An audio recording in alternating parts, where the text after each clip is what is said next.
Welcome to the panel Youth and Nature, a partnership for a sustainable green future. My name is Hata and I'll be the moderator of today's discussion.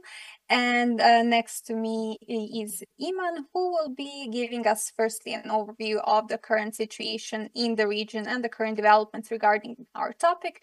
And later on, she will give us the final recommendations from our panel. But before I give floor to Iman, I want to introduce our panelists. So in our Sarajevo studio, we have Jusufović from Red Cross Society of Bosnia and Herzegovina. Joining us online are Ermina Salkičević-Dizdarević, a member of Parliamentary Assembly of Bosnia and Herzegovina, and Amela Jusufović, who is from a public utility company, Komunalac, Tuzla. From a studio from North Macedonia, we have Ljiljana Dinev from the Institute for Good Governance and Policies in Environment and Climate Change. From Albania, Kostjan Jano will be joining us from GFA Consulting Group. From Kosovo, there is Shpresa Krasniki Demhasaj from Kosovar Stability Initiative. And from Serbia, Janko Jačović from Belgrade Open School, and Sofia Petrović as a green policy expert. Now we will start, before we start our panel discussion, I want to hear Iman, who prepared an overview of the situation in the Western Balkans regarding the environment, climate change, and sustainability issues. So Iman, let's hear you. So thank you, Hata. Public awareness of climate crisis is significant. RCC's Balkan Barometer survey showed that over 70% of citizens view climate change as a serious problem, while youth-focused studies paint a similar picture. And according to the UNICEF and the European Training Foundation studies, report from Awareness to Action, young people in the region express high levels of concern about climate change. And yet many feel excluded from decision-making. Nearly 2/3 of responders report having little or no opportunity to participate in shaping environmental or climate policies. And this aligns with findings from Bosnia and Herzegovina's voluntary national review, which shows that youth perceive formal mechanisms for civic participations as insufficient or inaccessible. And important is to note that the Western Balkan economies have all committed to implementing the Green Agenda for the Western Balkans, a framework that is aligned with the European Green Deal and structured around 5 key pillars: decarbonization, circular economy, biodiversity protection, pollution reduction, and sustainable food system. And this agenda was formally endorsed at the Sofia Summit in 2020 and also reaffirmed in Tirana in 2023. However, despite all that political commitment, progress remains slow and uneven across the region. And according to the European Commission's enlargement report, most Western Balkan states are still at an early stage of implementing green transition reforms.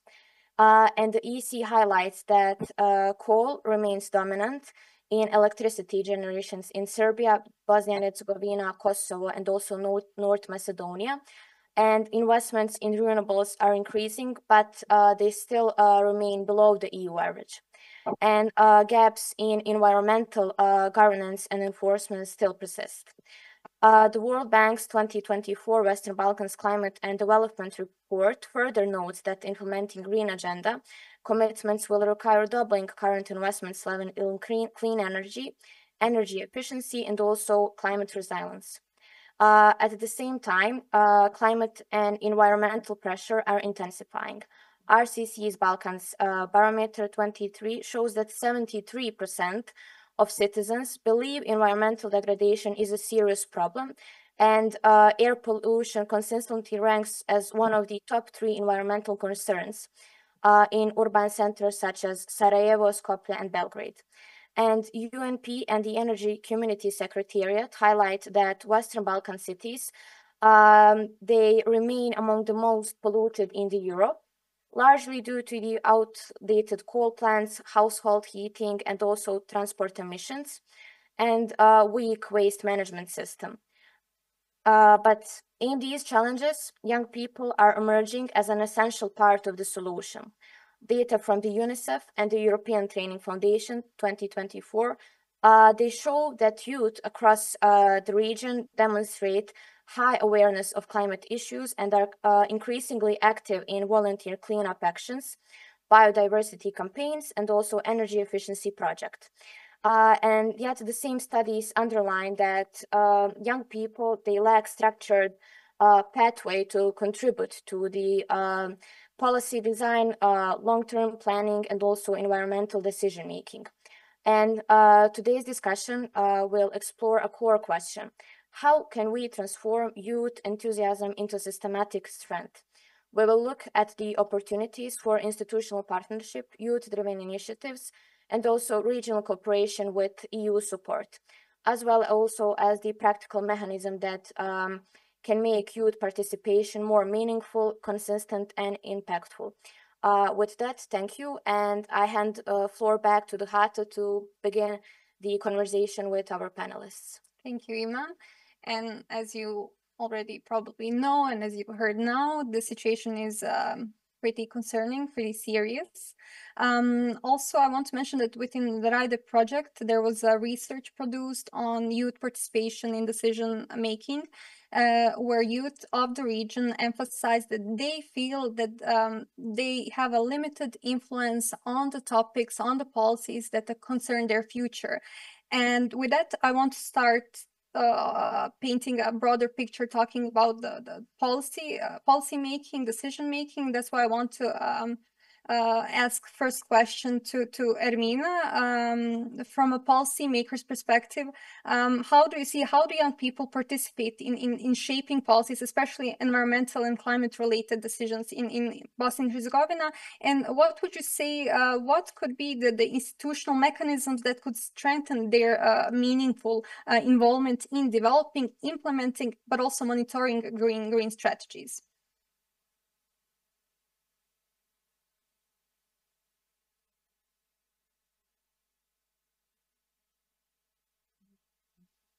Ermina, could you please unmute so we can hear you? Can you hear me now? Yes, perfect. Okay. Thank you. I just want to say hello, and I'm so sorry for these technical issues I had since I'm on a business trip, but I'm glad to be with you today. So I consider this theme and topic really important, especially that we are always talking in our society that young people are leaving the country, young people that don't see any perspective in the countries in our region, and so on and so on. So more events like this are important in order to give them all the necessary attention they need. In regard to your question, I would say that young people in BIH are already contributing to the environmental and climate-related decision-making processes, but their influence, unfortunately, is not fully systematic and visible, I would say. They are mostly engaged through youth organizations, local youth councils, through some forums within the political parties, also some volunteering activities, and some of them are also, you can notice them in some ecological campaigns. But when it comes to the public participation, they do participate in public and have some contributions, but these processes are, how to say, are not sufficiently accessible or youth-friendly, I dare to say. So while young people are active and their voice still needs to be stronger, institutional support is always very important in order to become an equal part of the policy thinking.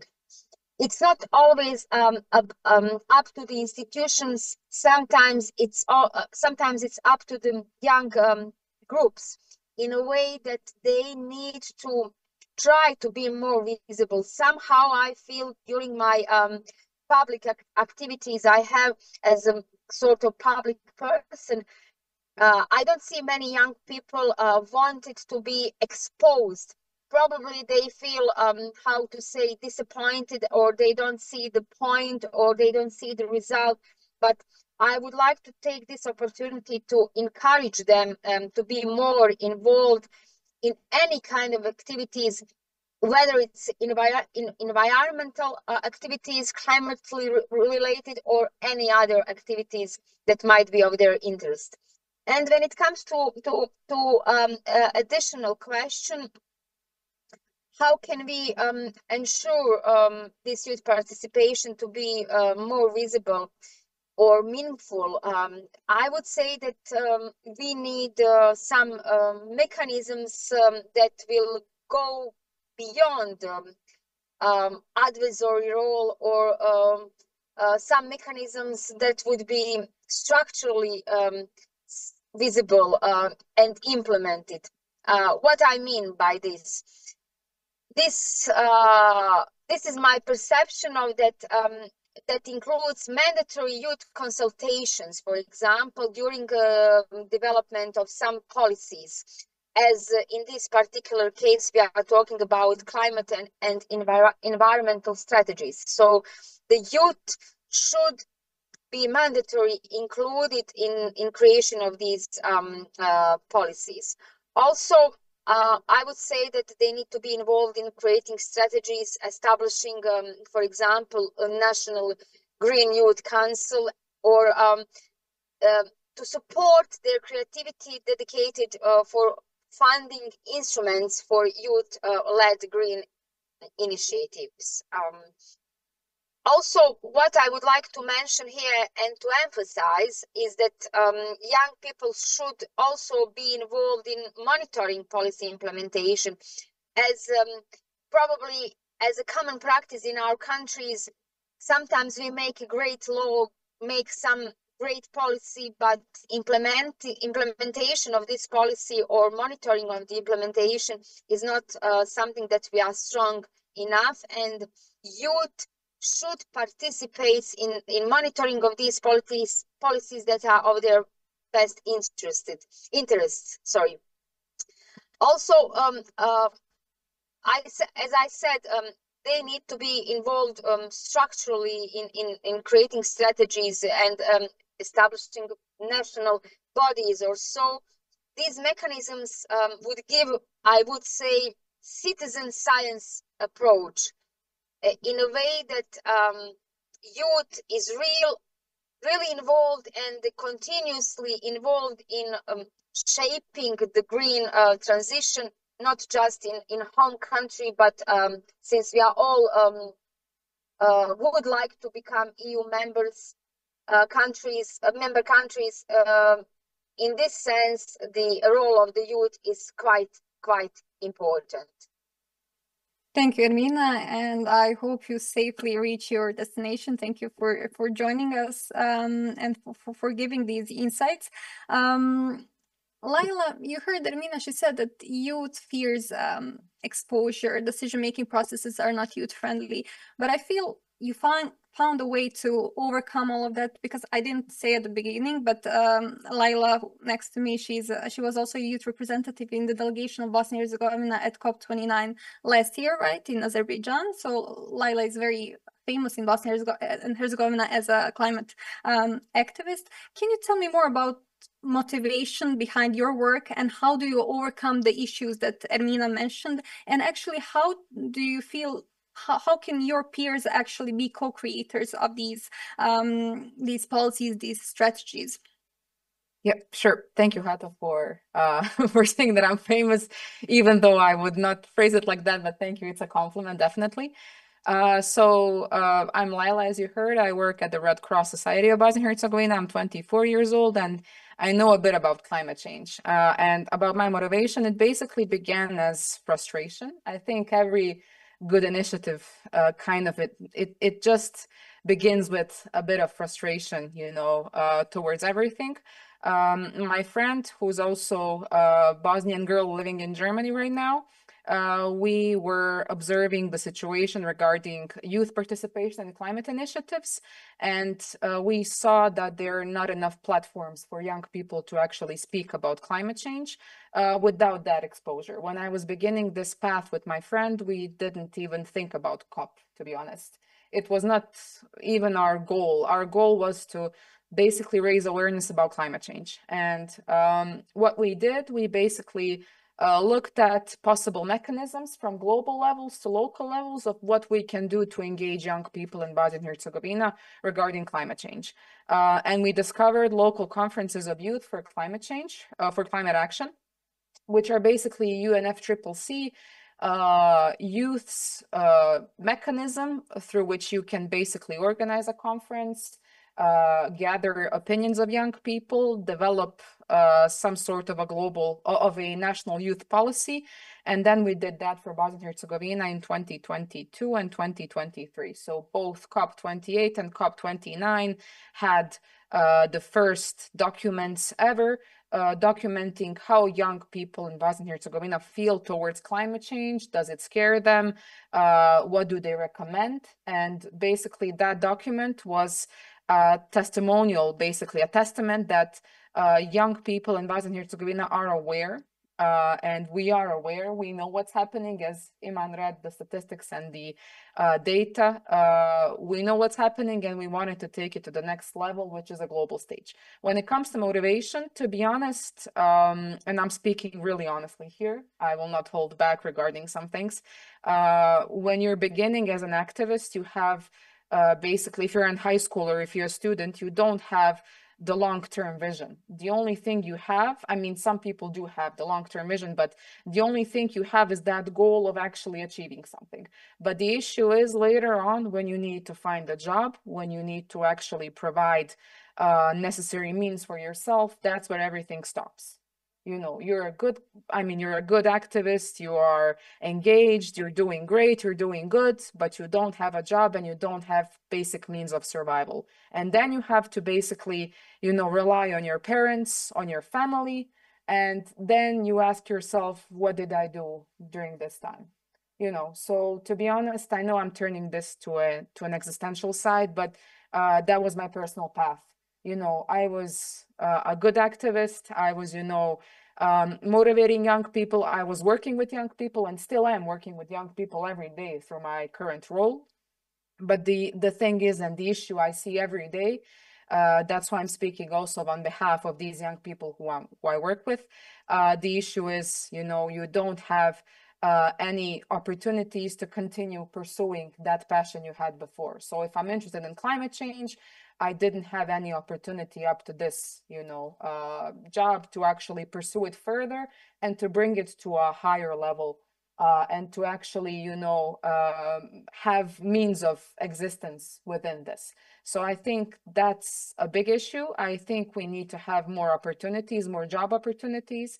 I usually say this every time I go somewhere to a panel, but, you know, getting educated is a good thing. It's a beautiful thing.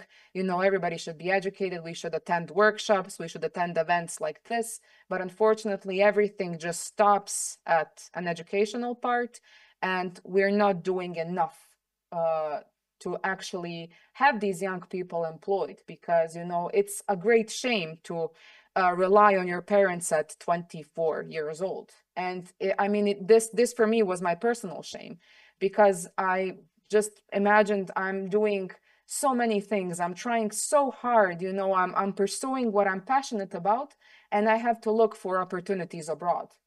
And one very interesting thing I had, like a situation 3 years ago, I was a third-year student of political science and international relations. I was supposed to go to an Erasmus exchange, and I wanted to actually get some money for myself so I don't have to rely on my parents. And I applied for 2 jobs at the same time. I applied to be a seller of perfumes in one local store, and at the same time, I applied to work at the International Federation of Red Cross and Red Crescent Societies at their climate center. And can you guess which organization took me in? think we already know. Yes, I never got a call back from the perfume seller store, but I got a email back that I'm accepted into the International Federation of Red Cross, Red Crescent Societies to work in their climate center. At that time, I didn't have any qualifications to work for them. They were looking for master's students and PhD students, and I was a bachelor, undergraduate, still third year. So one more year to complete my studies. So, you know, that's our reality. And I think it's kind of impossible to, you know, say to young people, oh, you should be more active. You should, you know, figure out how to, you know, be seen and go get something. And you know that potentially exposes you to not finding a job, especially if you're criticizing something. That's also a very weak spot. So we have to speak in this diplomatic language, always praising everything, always praising, you know, different things. But when you want to speak about real problems, when you want to speak about something that's tangible, that's bothering you, you have to be silent, or else you will not get a job. I'm again, sorry, I know the theme of the panelists, you know, green initiatives, but it's all connected. I mean, I agree, and I feel you're giving us a reality check, and these existential questions are also, they've been discussed today in the previous panels. They're of a big concern, but I still feel that your story serves as inspiration, especially for young people. If you're not given an opportunity, you need to create one on your own. So this is a great takeaway from your story, I would say. Because we have limited time, I will now move to our other panels because I have questions for each one of them. And we have an interesting stakeholder now, a representative from a public utility company from Bosnia and Herzegovina speaking, because I rarely see public utility companies participating in these kinds of panels, and they are a very, very important, as I said, stakeholder. And I want to hear from Amela. Can you tell me maybe about your experience? Does your company collaborate with young people? Can public utility companies actually serve as some learning laboratories where young people can gain practical experience, green skills, and maybe motivation to later on join some environmental initiatives? Dobar dan svima, jel se čujemo? Čujemo. Ja se danas javljam iz Beča, jednog grada koji je simbol dobrog upravljanja svim resursima, i očuvanju životne sredine u pravom smislu te riječi. Posebno mislim na upravljanje otpadom, ono što je meni onako najzanimljivije, i upravljanje otpadnim vodama. Što se tiče javnih kompanija, odnosno javnih komunalnih preduzeća koji se bave vrlo izazovnim poslom, pritom mislim na upravljanje otpadom kao jednim regionalnim problemom. Mislim da nijedna lokalna sredina na Zapadnom Balkanu može reći da nema problem s tom temom, odnosno s tim poslom. Iz te perspektive važni su ljudi u javnim preduzećima.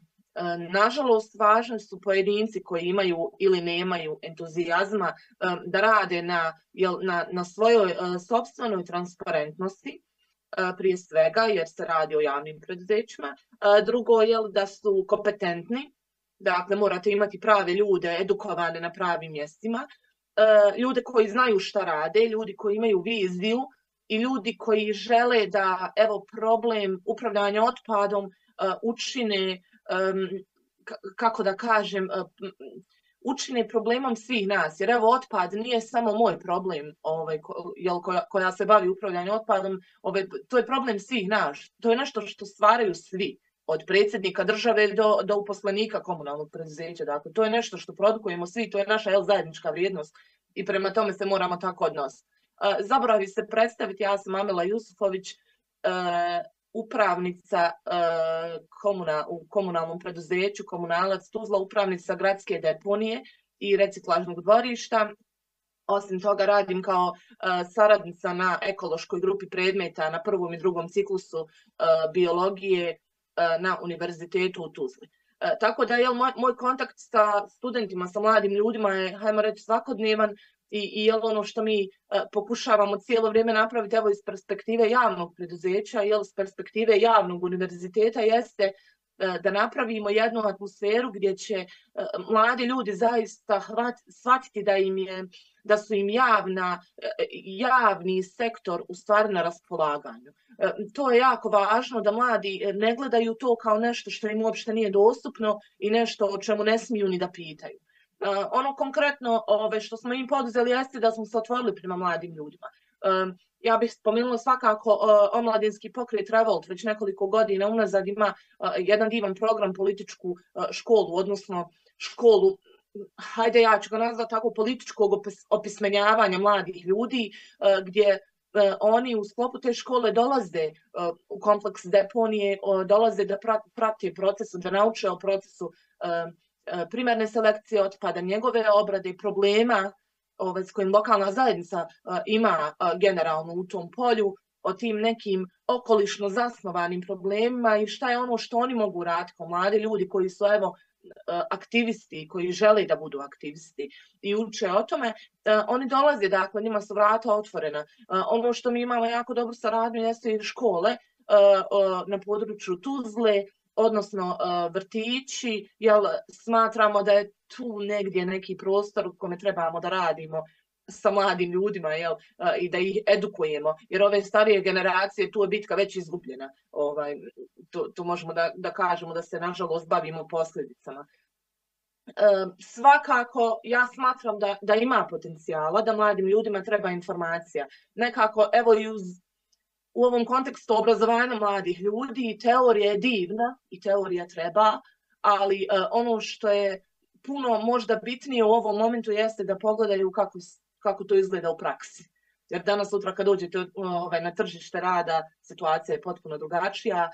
Evo, svi proizvodni, privredni i drugi procesi izgledaju potpuno drugačije u praksi, tako da je tu važno u principu samo da budemo otvoreni. Ponovo kažem, jako važna stvar jesu edukovani, kompetentni pojedinci u javnim kompanijama, što je evo možda neka druga priča za sebe, barem u bosansko-hercegovačkom kontekstu, ali definitivno puno zavisi od ljudi koji rade u javnim preduzećima, o viziji tog javnog preduzeća koji treba i generalno javnom sektoru koji mora biti otvoren i dostupan mladim ljudima. Mislim da je to definitivno početak priče.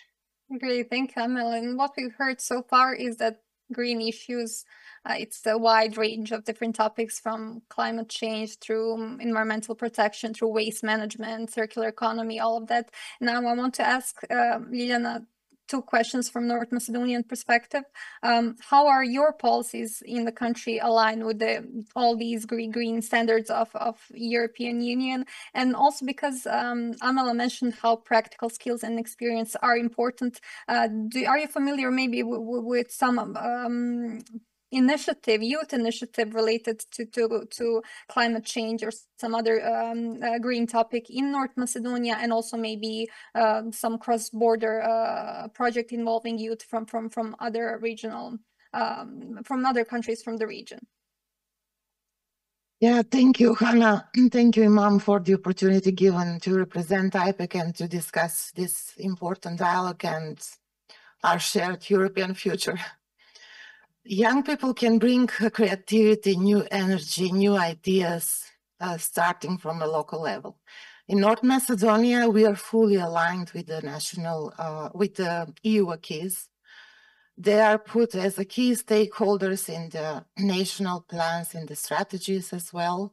We do have in some municipalities local youth councils, which we have to have under the law. Unfortunately, some of them has been established, some of them are still missing. And maybe, yes, I will also agree with the other panelists. We do have to work on our curriculum as well, because finding new green jobs and aligning with the European future, we have to create new opportunities, and that means new educational programs like environmental analysts, data analysts, like energy audit, similar to that which is aligned with the new European standards. And we have to include this when working on the biodiversity laws, when working on clean rivers, when working on clean air, this is something that it cannot be stopped only into the framework of the Macedonian's border. It's something that we share in the region. So I would say that regional green hubs for the young people, maybe some other labs like the regional RCC lab for youth on green agenda, which came out with many outcomes, sitting down with the young people and creating new policy jointly.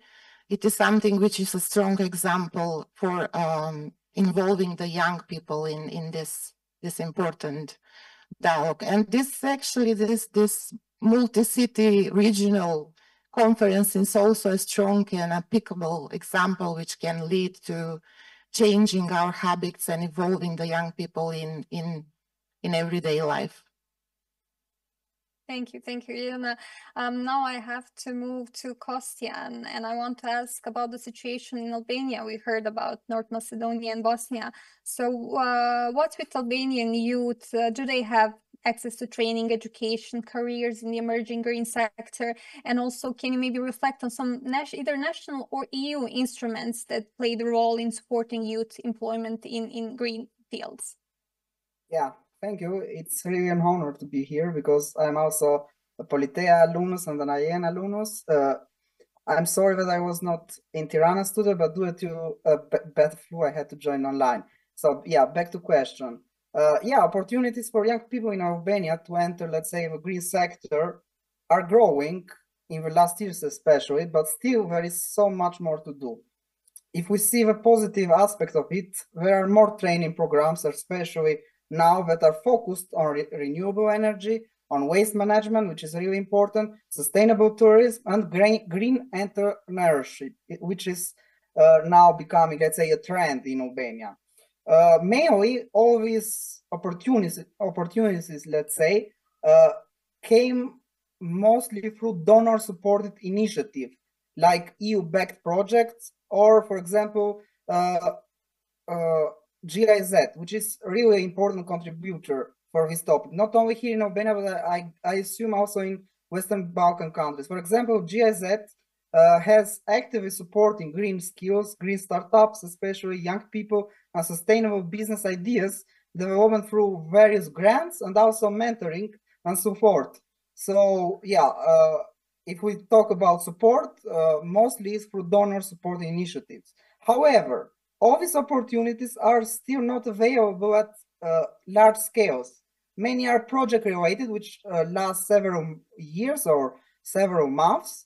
They are concentrated mostly in capital cities or in some major cities, or depend on international funding rather than long-term, let's say, national investment. So yeah, opportunities often aren't fully aligned with what the current labor market demands, which means young people sometimes gain these green skills, but struggle to find an actual green job afterwards. And while sectors like ecotourism, especially tourism, and solar energy or recycling are expanding right now, also due to the tourist boom that Albania is experiencing, they are still relatively small and, of course, need stronger private sector engagement. But yeah, EU, as I said, has several instruments that strongly support youth employment and youth opportunities in green sector, which each contributes in its own way. So the most impactful, in my opinion, of course, is the European Solidarity Fund, which goes through 2027, and after 2027, with a new budget, is expected to continue and to be increased, hopefully in its budget, and mainly finance training and reskilling of young people, which are directly related to green transition, because this fund goes directly with a EU green transition or EU Green Deal program. So all goes together. So young people can access different courses on energy efficiency, on waste management, on digital and AI green skills.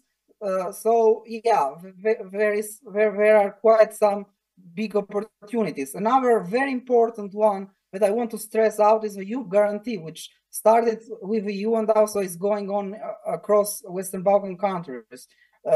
youth guarantee plays a crucial role, in my opinion, if it goes or if it is implemented as it is needed. It ensures that every young person receives, for example, an offer for employment or for education or training within a few months after they have finished, let's say, a cycle of study.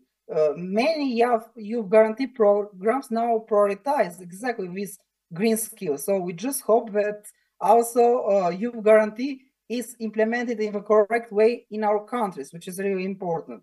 Another, let's say, important one is the Just Transition Fund. Again, goes hand in hand with the EU Green Deal. It supports regions that are most affected by industrial transformation. For example, it finances retraining, which is really important. So you have young people who are out completely of the current job market. So you need to retrain them in order for them to enter the job market, and of course to support the small green business, which is key in my opinion. You need to support small startups and small investors in order to have also a better relationship, not only with nature, but also with a whole program. And in addition, as we know, programs like Erasmus Plus, and it has been mentioned a lot in these last days, and the European Solidarity Corps, of course, give young people practical exposure to environmental projects, which can be several weeks. For example, I assume many of our young people who are present in all the studios have participated once in their career or in their studies year in a Erasmus Plus project, either in university or short-term exchanges. And of course, if you go and see or get information and experience or best practices from each other countries, it is a huge tool that is helping young people and needs to be expanded, in my opinion, also more in Western Balkan. Because, for example, Albania is not a full member of Erasmus Plus, while North Macedonia or, for example, Serbia are. So I hope we have a unified, let's say, Western Balkan that is part of Erasmus Plus program. And yeah, of course, the main challenge, in my opinion, regarding also the EU programs continue to be, like I mentioned earlier, accessibility, because many young people are either not aware that these instruments exist, or even if they are aware that this instrument exists, they find, let's say, the application process either too complex, or they think that this, let's say, green skills or this experience will not serve in their future career. So I think we need to strengthen outreach. It is really important. We need to simplify procedures, and we need to align, let's say, not only the EU funding, but also the national government funding with the national employment strategies. So these tools are more powerful for young people entering green sectors and generating jobs, and not just, let's say, gaining some certificates that will not serve in the future career. So it's really important to align the job market with the tools that go through the green sectors. So yeah. You're correct. Thank you, Kostjan. And now from Albania, where we're traveling to Kosovo, where I want to ask Shpresa, you heard from Kostjan, who said that majority of projects implemented in the Western Balkan countries are implemented by donors' money, international donors' money, and they're concentrated in capitals, in bigger cities. I want to ask you, what would you say, how to make these initiatives financially sustained over time rather than remaining one-off activities, and how to make them more inclusive? Thank you very much, Hata. Dear panelists and participants, it is my great pleasure to be here to discuss in this very important topic, which is our shared future, the partnership between youth and the nature for a sustainable and green future. In Kosovo, as in many other countries, we are feeling every day the climate change as a pollution and loss of biodiversity. But in fact, in the middle of all of these challenges, we are also seeing kind of new energy, the energy which is brought from the youth, because they are choosing to act, to learn, and to inspire others for a better environment for all.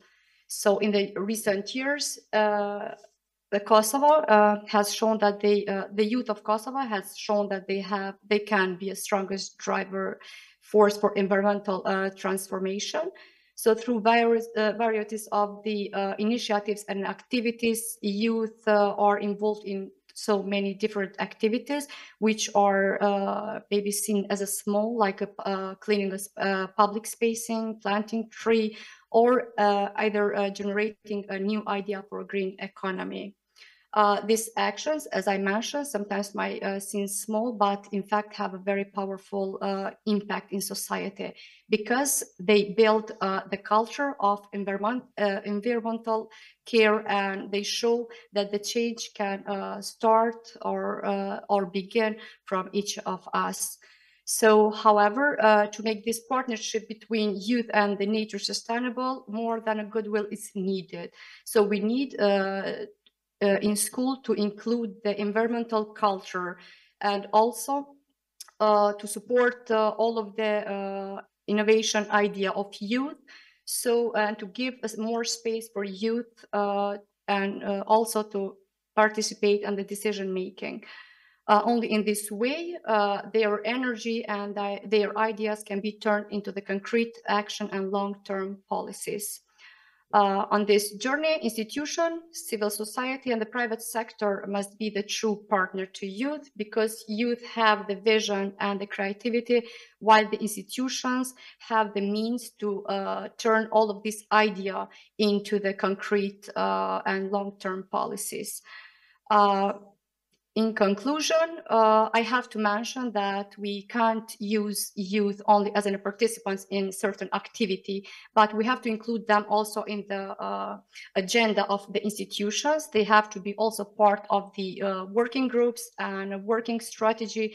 So since to be kind of essential partners to build a healthier, greener, or a sustainable community. By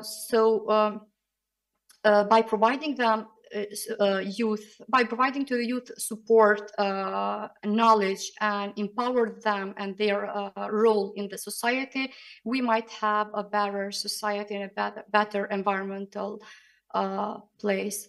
So for now, this is my short or summary presentation from Kosovo. I'm open for further discussion and question. So I just want to stay in time with the agenda and a short. Thank so you. yeah, Thank you so I'm much. here in case you have any question. Thank you, Hata. Thank you for the recommendations. We've already heard some recommendations throughout the panel, and Iman, I hope you're taking notes. We're going to hear you at the end.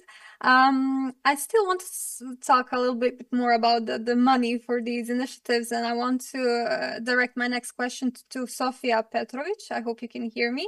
I want to ask you, how would you assess the current access and use of EU funds for the green transition in the Western Balkan countries, and are these opportunities being fully utilized? Hello, dear moderators, colleagues across the region. I would first say that the answer to this question is no.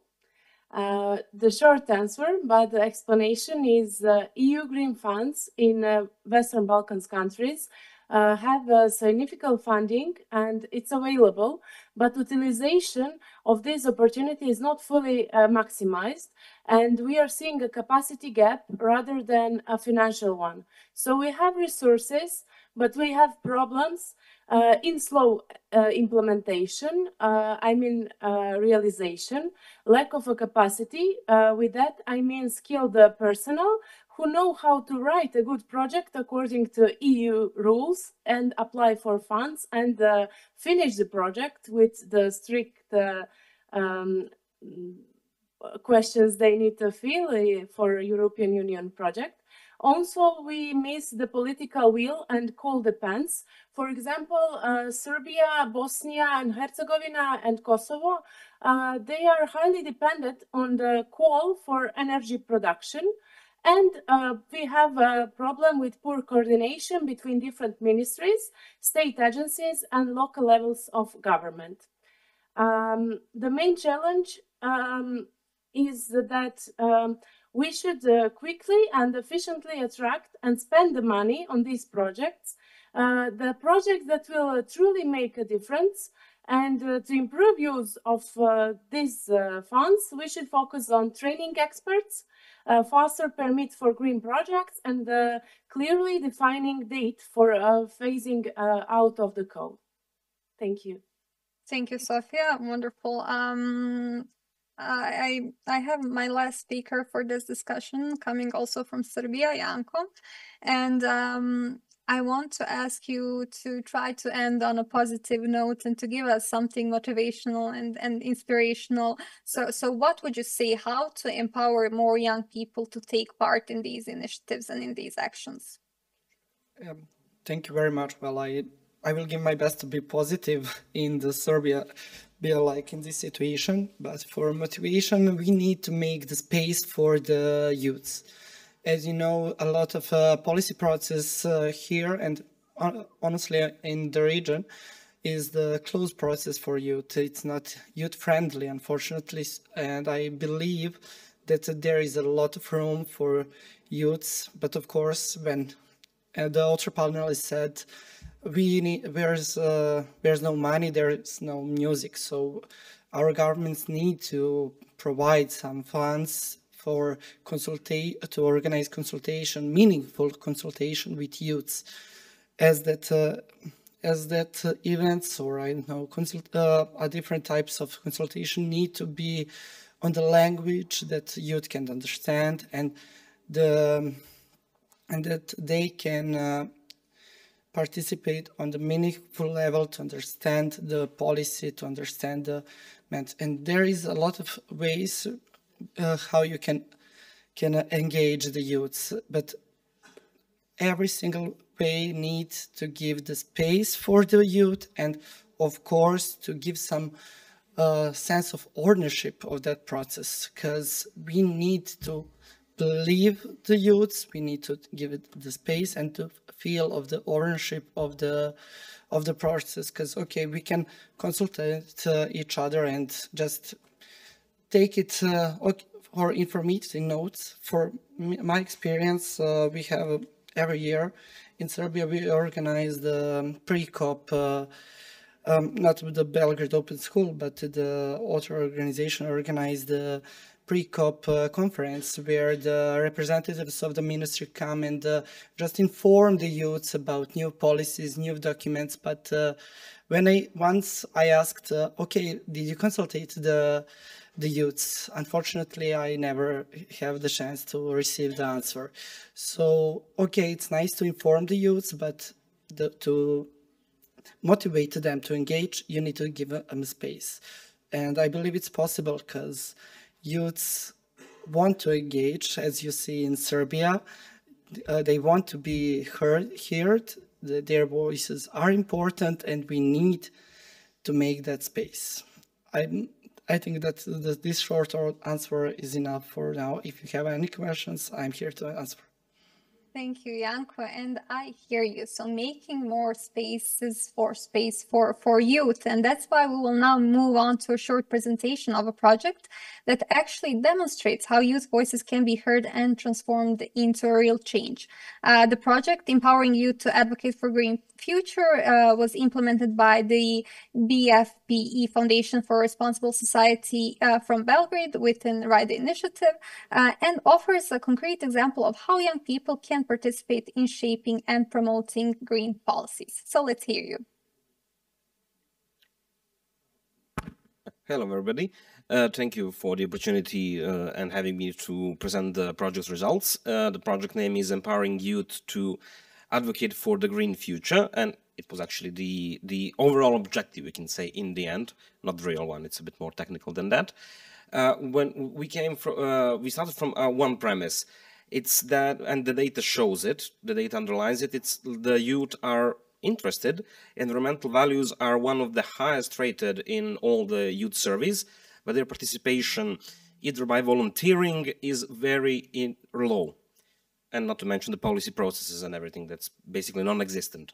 So we saw the discrepancy between that, and we saw the opportunity to engage youth. Then the second premise was, Okay, on the national level, we have some other projects and processes.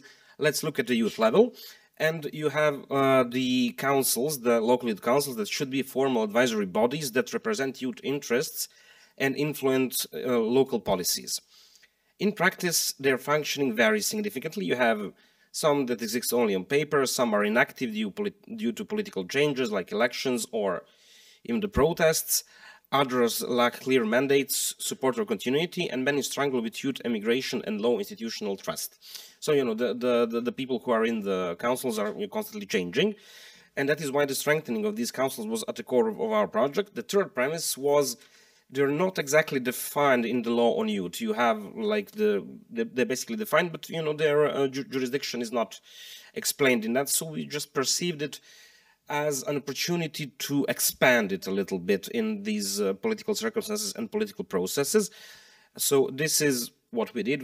They did a short survey of municipalities, and then we selected 5 municipalities that had local youth councils that were inclusive. So they had youth representatives from youth organizations, not some, you know, old white-haired men, but real youth people, but they were not functional.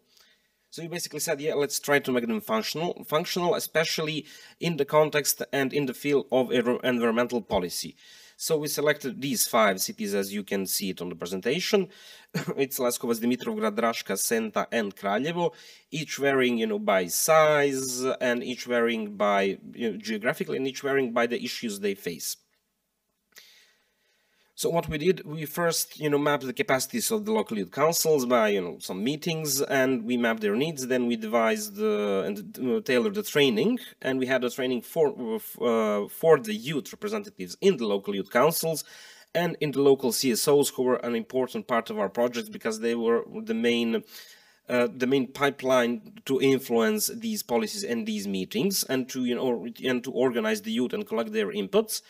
Around 500 people participated, either through online surveys or some kind of meetings they organized, or the physical surveys. It depends on how the local youth organization devised their methodology, but it was mostly online. And we have developed and presented 55 policy recommendations to local youth councils in 5 municipalities. What the youth told us, these are the main environmental issues, and you of course have poor transparency. 62% said that they do not trust local environmental data, and there is incredibly weak participation mechanisms, where only 11% ever engaged in a youth council activity.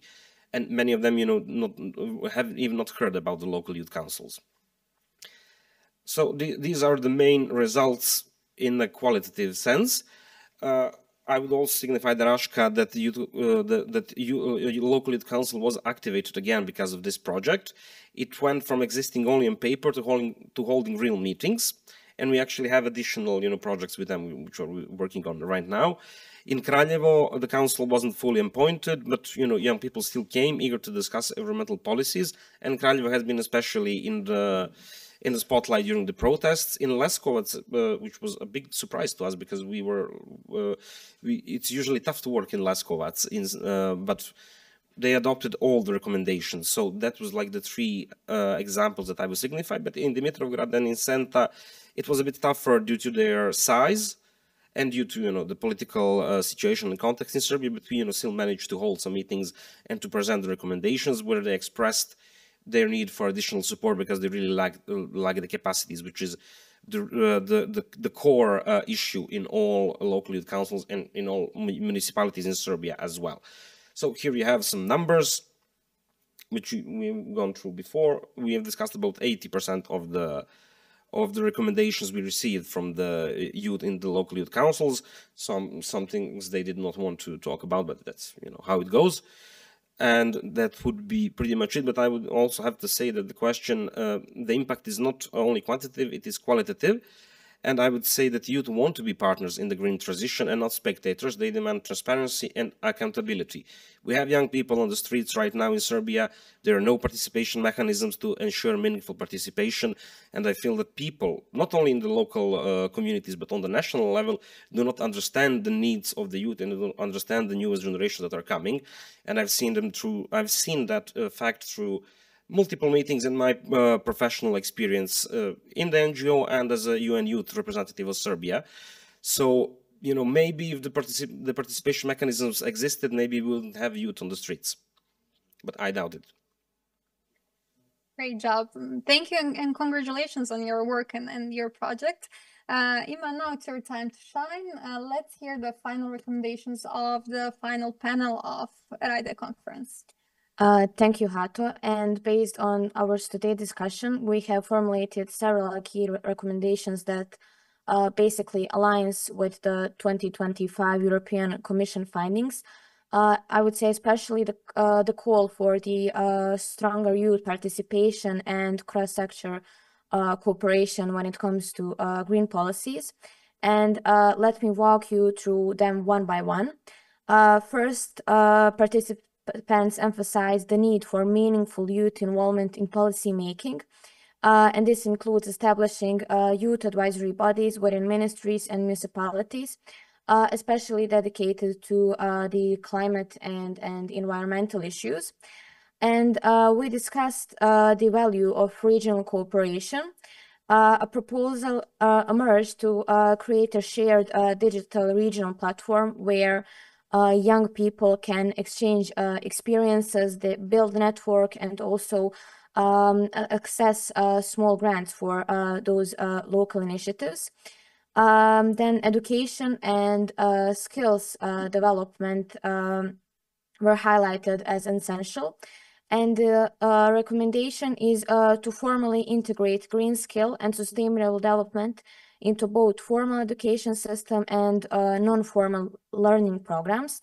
And also our participants noted that financial accessibility remains a major barrier, and therefore we recommended simplifying youth access to EU and also national funding schemes dedicated to the green initiatives.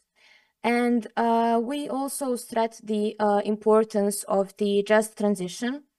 And this means ensuring that young people from rural areas, marginalized communities, and also underserved groups are included so that green policies do not widen existing inequalities. And finally, we also agreed on need to promote a broader culture of sustainability. And this can be achieved through media engagement, youth-led awareness campaigns that would aspire long-term behavioral change.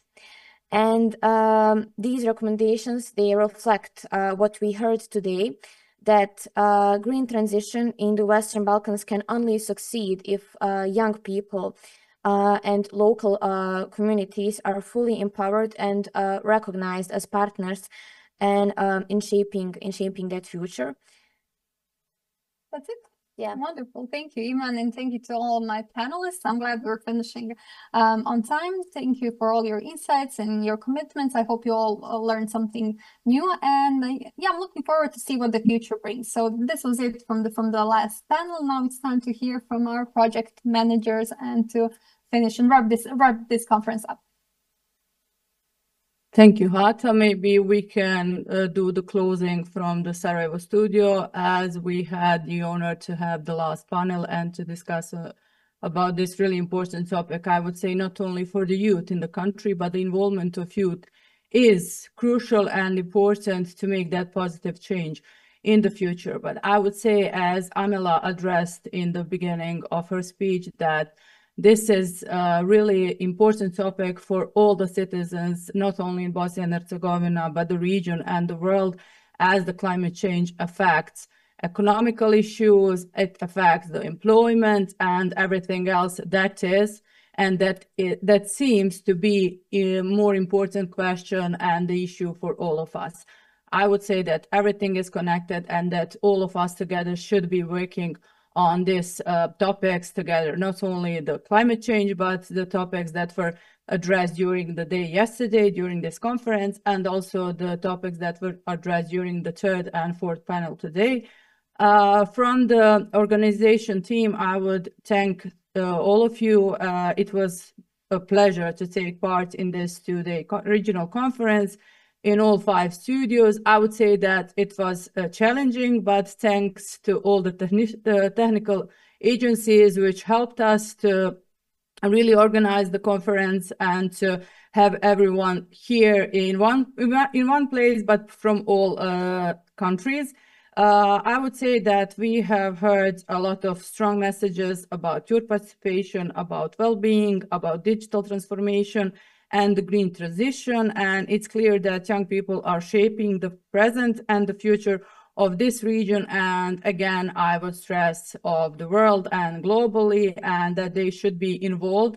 As I mentioned yesterday at the very beginning and opening of the conference, they should be the ones who will be involved and engaged in the policy making in the countries, and that should be asked for the needs, and that should suggest, recommend what to do and how to act in the political life, I would say again. And also, as Laila stated in her introduction speech, the youth should have the opportunity. They, of course, need the financial support as well. They need jobs. They were educated to work. They were educated to work together to provide these solutions, but we need to give them the chance and the opportunity. I think by mixing the experience and mixing the youth and their educational level, we can make that big change in the country and in the region. So thank you to all the moderators, thank you to all the panelists, and again, technical teams for making this unique format possible, and warm thank you from the Sarajevo studio to all of you in the other studios, but also on Zoom.